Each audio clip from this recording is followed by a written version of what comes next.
The morning they tried to erase me, the city was wrapped in rain.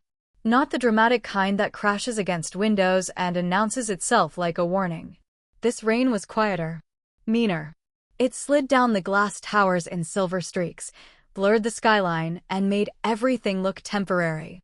The streets below were full of umbrellas and rushing people, everyone pretending they knew where they were going. I stood outside Arcshire Financial's headquarters for a moment longer than usual, watching my reflection in the revolving doors. Tailored navy coat. Sharp heels. Leather portfolio tucked under one arm. Face calm enough to fool strangers. But behind that calm was a truth I had learned years earlier. Buildings like this are never made of steel and glass. They're made of people. And when the wrong people decide you're disposable, they'll smile while they pull the foundation out from under you. I stepped inside. The lobby smelled like polished marble, expensive coffee, and ambition. Same as always. A waterfall installation whispered along the far wall. Screens displayed stock prices and company milestones in soothing blue fonts. Somewhere overhead, instrumental jazz tried to convince everyone this place had a soul. The receptionist, Melanie, usually greeted me by name before I reached the desk. That morning, she wouldn't look at me. Not once. Her eyes were pinned to a crack in the marble floor like someone had threatened her if they drifted an inch higher. "Morning, Melanie," I said. Her lips moved. No sound came out. Interesting. I hadn't even set my purse down when my phone vibrated. Outlook alert. Urgent performance review. 9:15 a.m. Conference RM4C. Subject line in all caps. No sender. No body text. No signature. No explanation. Cute. I stared at the screen for 2 seconds, then smiled. If you spend enough years in corporate finance, you develop instincts sharper than spreadsheets. You learn to hear panic in the silence between emails. You learn to smell betrayal through expensive cologne. And in that moment, every nerve in my body whispered the same thing. They're making a move. Let me explain why that mattered. At that point, I had delivered 12 consecutive quarters of growth. 12. Not held steady. Not met targets. Growth. 3 weeks earlier, I closed the Hastings account, a deal projected to generate $28 million over 3 years. I built it from a napkin sketch on a delayed Delta flight while Brian, our CEO, was busy posting thought leadership quotes on LinkedIn. I had rebuilt departments, fixed broken forecasts, salvaged acquisitions, trained future executives, and quietly prevented disasters no one would ever know existed. And now I was being summoned like a child called into the principal's office. That alone told me something important. This wasn't about performance. This was about timing. I passed Karen's office on the way to the elevators. Her door was cracked. Inside, she was speaking in that soft, syrupy voice she reserved for layoffs and interns she planned to crush. The same voice she used when she told Jenny from accounting that her role had evolved beyond current alignment. Translation. We replaced you with someone cheaper whose uncle golfs with leadership. I kept walking. On the elevator ride up, I watched my own reflection in the brushed steel doors. People often mistook composure for innocence. They assumed that if you were calm, you were harmless. That misunderstanding had made me a lot of money. When the doors opened on 42, I didn't go straight to conference room 4C. I took the long route. Not because I was afraid. Because information lives in hallways. A few heads turned and turned back too quickly. One analyst I had mentored for 5 years saw me coming and abruptly vanished into the copy room. Another pretended to be deeply interested in a dead ficus plant. There it was. The ripple before impact. I walked into my office, closed the door, and opened the bottom drawer of my desk. Locked. Always locked. Inside sat a slim black folder. My original employment agreement. 8 pages of legal language most executives never read. 3 pages of amendments were negotiated the previous year after Arcshire nearly lost me to a competitor. I flipped directly to the section I wanted. Clause 11C. I read it once. Then again. Then I traced the initials at the bottom. Mine. Karen's. Brian's. Still there. Still valid. Still lethal. I let out a slow breath. Clause 11C wasn't revenge. It was a memory. Because years earlier, I learned that corporations love loyalty the way casinos love gamblers. As long as you're profitable, you're family. The second the numbers change, you're overhead. So when they begged me to stay through the previous restructuring, I agreed. But I rewrote the terms. Quietly. Legally. Beautifully.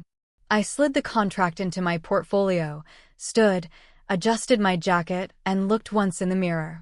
No fear. No anger. Only certainty. Then I walked to conference room 4C. The blinds were closed. That was dramatic. Inside sat Karen and two HR representatives who looked like they had swallowed screws. No laptops. No water. No performance packet. No notes. Just one typed sheet in front of Karen. Termination paper, almost certainly. Victoria, she said with a grimace, attempting empathy. Thank you for joining on short notice. Of course, I said. I always make time for my team. No one smiled. She gestured toward the chair. I remained standing. Karen cleared her throat. We'll be brief. Due to restructuring initiatives and strategic realignment, your position is being eliminated effective immediately. There it was. No mention of performance. No mention of cause. No mention of timing. Just corporate perfume sprayed over rot. This decision has full leadership approval, she added. Leadership. Meaning Brian, who apparently lacked the courage to attend his own ambush. I nodded once. Understood. Karen blinked. Maybe she expected tears. Maybe rage. Maybe pleading. Poor thing. She thought calm meant weakness. I'll need your badge, she said. I unclipped it and placed it gently on the table. Of course. One HR rep slid a separation packet toward me. Standard severance. Pathetic. I didn't touch it. Karen softened her voice further. We appreciate everything you've contributed. That line always fascinated me. People say we appreciate you most sincerely when they're trying to avoid paying you. I picked up my portfolio. Anything else? Karen hesitated. No. Then I wish you all the luck this decision deserves. I turned and walked out. Behind me, silence. The hallway felt brighter somehow, as if the building itself knew it had made a mistake. I passed my office without entering. Let them box my things. Let them search for clues in framed photos and desk drawers. They'd find nothing valuable. Everything important was already with me.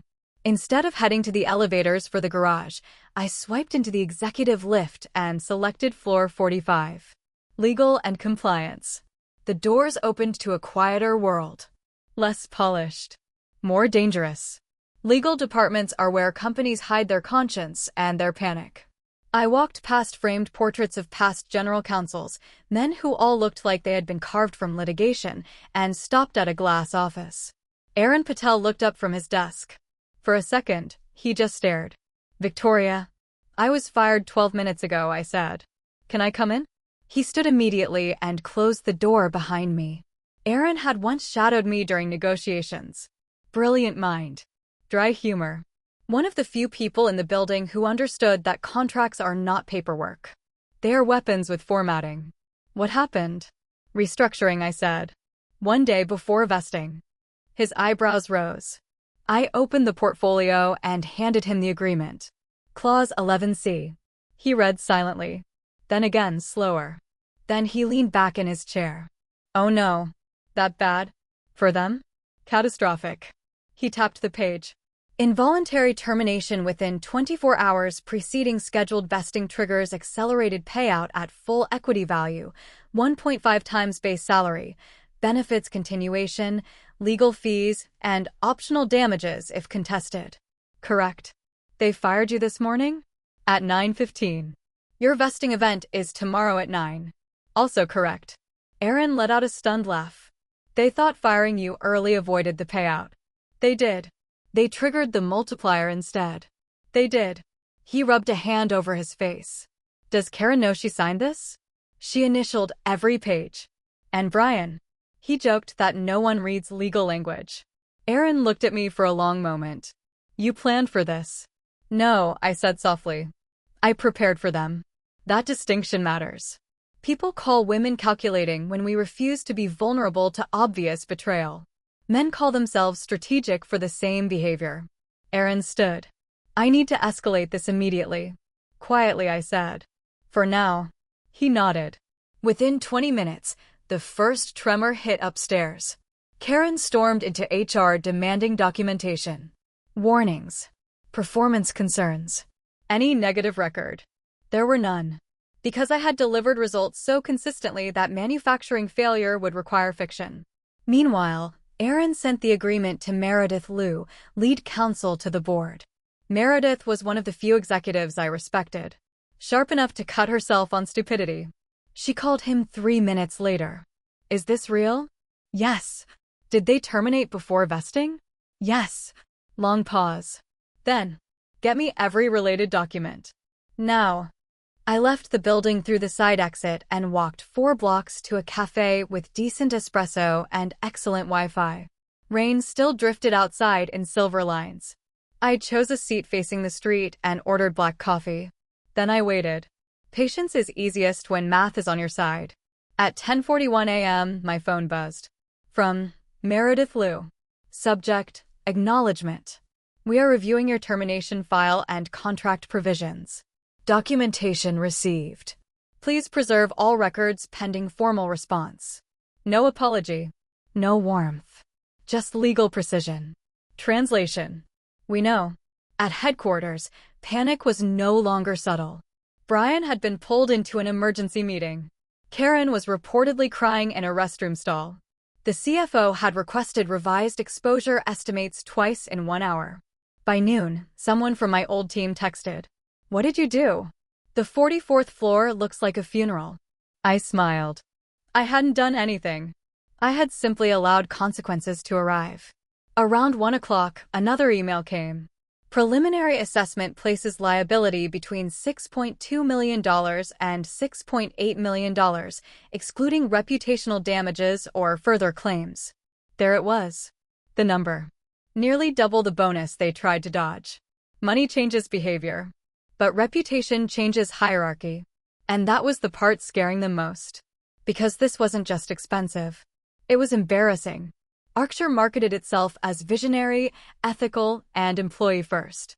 Now, leadership had tried to fire its top-performing executive 23 hours before a vesting event and accidentally detonated a signed protection clause. Boards don't forgive expensive mistakes. They never forgive public ones. At 2:17 p.m., David Halpern called. Board member. Polished voice. Dangerous man. He had once offered me a role elsewhere over discreet drinks in Chicago. I answered on the second ring. Victoria. David. A pause. Then, did you intend this outcome? No, I said.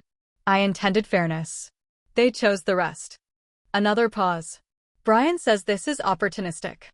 Brian says many things. Soft exhale. The board is considering immediate settlement. They're free to consider. You're not asking for anything? I already asked, I said. Last year. In writing. They signed it. Silence. Then a small laugh of disbelief. You really were 10 moves ahead. No, I said again. I was 1 move ahead. They just never looked at the board. That evening, news spread internally. Karen had resigned to pursue new opportunities. Translation. Thrown overboard to calm the ship. Brian was transitioning into a strategic innovation role. Translation. Exiled to a title with no power and no staff. Meredith remained. Smart institutions keep the adults when children break the furniture. 3 days later, settlement papers arrived. $6,586,250. Immediate transfer. Neutral separation language. Mutual non-disparagement. Optional confidentiality. I read every page carefully. Then I crossed out the confidentiality clause. Initialed the change. Sent it back. They accepted within 47 minutes. Because leverage is when the other side hates your terms less than your alternatives. The money landed the next morning. I stared at the number on the screen for a long time. Not because of greed. Because numbers can become symbols. That balance represented years of being interrupted in meetings, overlooked in announcements, praised privately, and underpaid publicly. It represented every time I was called intense for standards that made men look visionary. It represented every late night I carried crises no one knew existed because solving them quietly was easier than being thanked loudly. Most of all, it represented proof.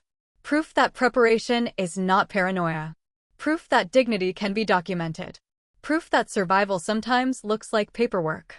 A week later, I flew to Austin. Westridge Capital had invited me to discuss a partner track position. Not a job. A seat. Equity. Authority. Autonomy. The things companies with vision offer are the people who actually create value. My hotel overlooked the skyline, glass towers catching sunset like fire. That night, I sat by the rooftop pool in a robe softer than my first apartment carpet and ordered something floral and expensive. My phone buzzed with one final message. From Melanie, the receptionist. I'm sorry I couldn't look at you that morning. Karen told me not to say anything. You deserved better. I stared at the screen. Then typed back. You owed them a paycheck. You owed me nothing. Be kind to yourself. Because not everyone inside broken systems is cruel. Some are simply trapped. Later, I scrolled through old contacts until I found the board chair. Lawrence Drayton. The man who had signed Clause 11C years earlier and forgotten it existed. I attached a photo of the skyline and sent one sentence. Clause 11C, line 22. That line had been my favorite.